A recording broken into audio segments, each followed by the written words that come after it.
ప్రస్తుతం తెలుగులో ఉన్న అగ్ర కథానాయకులందరికీ ఇద్దరు సంగీత దర్శకులు కావాలి.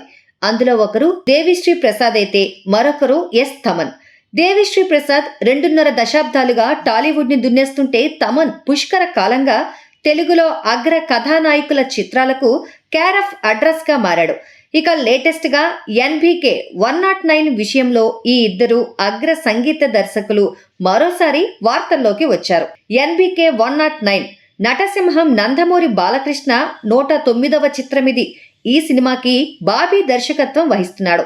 సితారా ఎంటర్టైన్మెంట్స్ నిర్మిస్తున్న ఈ మూవీకి దేవిశ్రీ ప్రసాద్ సంగీతాన్ని అందిస్తాడనే ప్రచారం జరిగింది. అందుకు ప్రధాన కారణం బాబీ దర్శకత్వం వహించిన గత చిత్రం వాల్తేరు వీరయ్యకి అతను అద్భుతమైన సంగీతం, నేపథ్య సంగీతం అందించడమే.